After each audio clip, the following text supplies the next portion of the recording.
Hello and welcome to accentbase.com. Today we're going to be looking at the International Phonetic Alphabet, or IPA as it's also known. We're going to be looking at how it works, what it actually is, and how it relates to the accent-based linguistics system. So what's the IPA? Have you ever noticed those funny looking characters next to every single word in a good dictionary? Well, they're a set of 44 phonetic symbols that represent all of the sounds in the English language.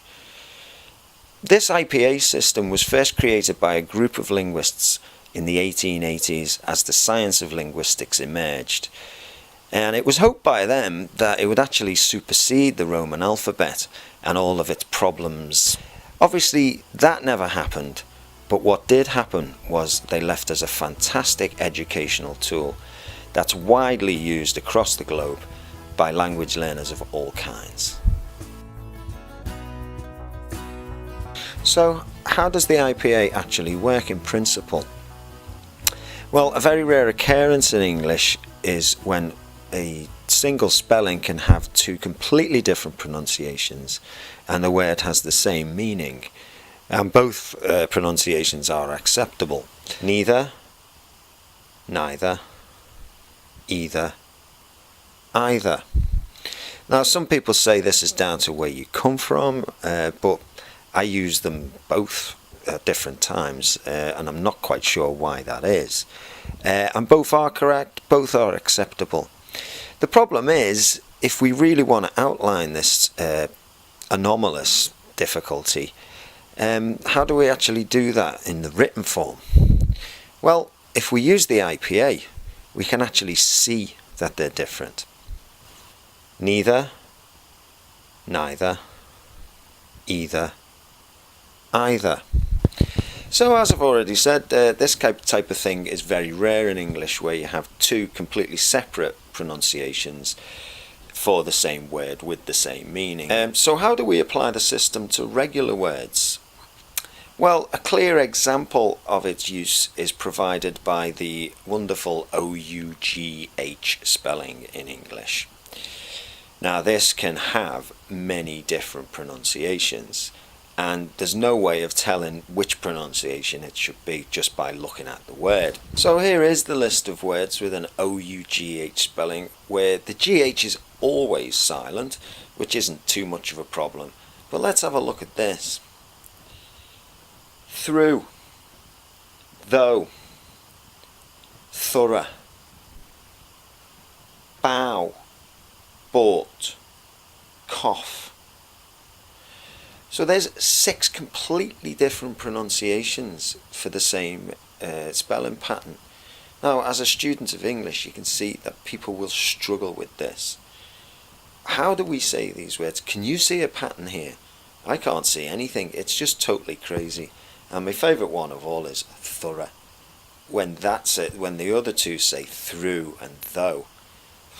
I mean, how do we overcome this? The only way you can overcome these problems is by applying a phonetic system and using the IPA symbols to check in the dictionary what each word actually says and how we say it. And then it's down to the student just to remember it in any way they can. Well, now if we isolate one particular common spelling in English that has different pronunciations, EA pattern. Now, in the EA pattern, we get words like read, read, lead, and led.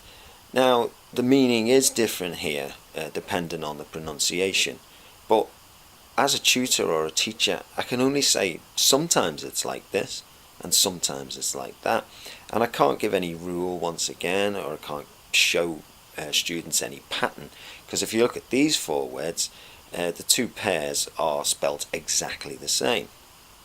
Now, if you're beginning to feel a little bit sorry for the student of English and all of this crazy spelling, well, you're starting to understand the need for the IPA and how we can actually use it as teachers, as students. If you're a native speaker, you might remember learning all of these spellings in school, and it is something that some people struggle with all the way through their adult lives. Spelling in English has never been properly overcome. We've never developed a system that moves away from the history of mixed language and suppression of the language, etc., which is the reason for all of these anomalies. In very, very basic terms, English spelling is just weird. So following, watching and listening to this, you might want to look into learning the IPA for yourself. Now, most people, when faced with the phonetic chart, kind of get the heebie-jeebies and think that maybe you need an MA in linguistics to understand it.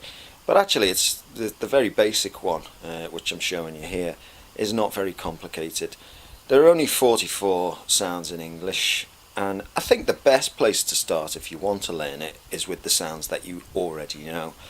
It doesn't take very long to learn, and if you always bear in mind that two words that have the same spelling can have different pronunciations, and you keep repeating the words in your head as you actually say them, you can see quite clearly how the system works. But as I say, let's start with the vowel sounds. Now, vowels are typically split into two sections. We have long vowels and short vowel sounds.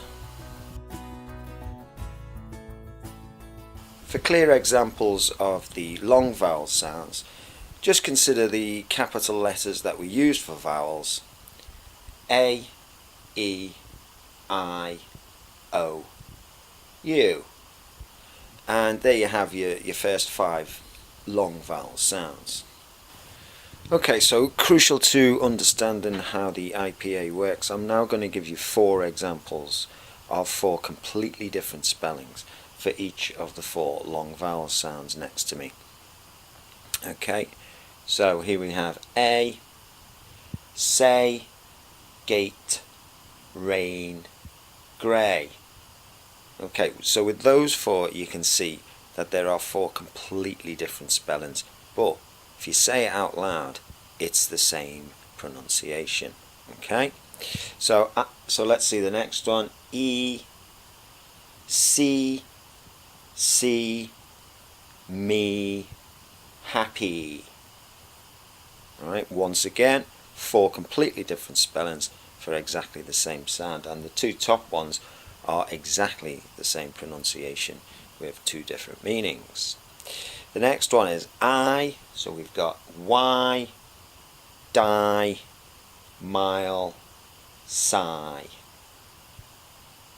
Okay, and the next one, O, go, toe, home, low.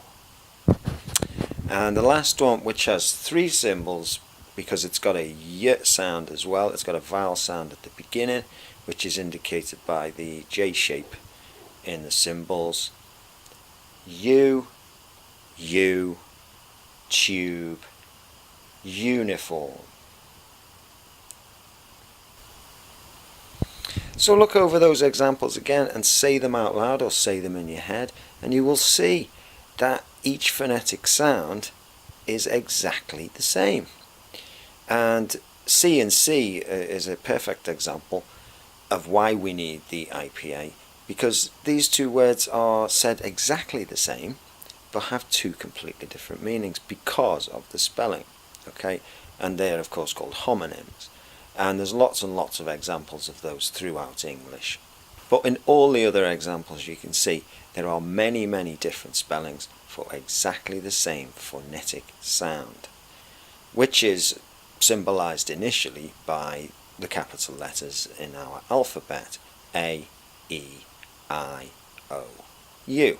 Now we move to the short vowel sounds, and these are commonly used in primary schools and infant schools to teach people how to write initially, not following any of the crazy spelling patterns that we've got, but just to sound things out. And in all 3-letter words that have consonant, vowel, consonant pattern, this system is perfect, in fact. Okay, and we always say them the same. So this time let's have a look. I've written the actual alphabet in small letters, because this is how we learn it in school, using natural phonics. So it goes like this: a, e, I, o, a. Now at this point it's worth pointing out that in different accents these change completely. Okay, so that was my Northern English accent, okay, which mightn't be the same as the one that you use, and the first one is often said as a bit longer vowel sound in many different accents, okay, and certainly in American English the first one, a, is often different. Now as I say, we teach children using this system, and we will say things like k, a, t, cat. Okay, so we're saying all of the short vowels, the short phonetic sounds separately, and then putting them all together to make the word. And this is how we build our literacy skills when we're a very small child. And it's widely used throughout the national curriculum. And actually, to a certain age, spelling problems are overlooked, just to make sure that children are putting pen to paper and writing simple words like this. So in very simple terms, words like cat, bat, and bad, etc. What you see is what you say. And if only all of English were like this. However, as is always the case with an English teacher, now I'm going to break that rule and I'm going to show you this word. And this shows you why, for people who are learning the language, the IPA can be essential. There are a few consonant, vowel, consonant, three-letter words that don't follow this rule. Consider this one: W-A-S, W, O, Z. Okay, was is how we say this. So when you consider that, that's not the a from cat. No. So if you look at the short vowel sounds above, and you can tell me which one it is, and you can guess which one that it is, then you're getting it. And of course, you would have guessed that it's the O sound. Okay? So the A sound does not always say a, and in this three-letter word it says o, was. And this also occurs in W-H-A-T, what. And we're actually saying a sound that is usually written as an O spelling. So if you guess that the pronunciation in the word was actually the symbol underneath the O sound, then by George, you've got it. And this is how you need to view the IPA chart. IPA charts usually give example words for each vowel and consonant sound. Do try and use the more simple IPA charts with just the 44 symbols on them. Some of them are extremely complicated, and you do need a degree in linguistics to understand them.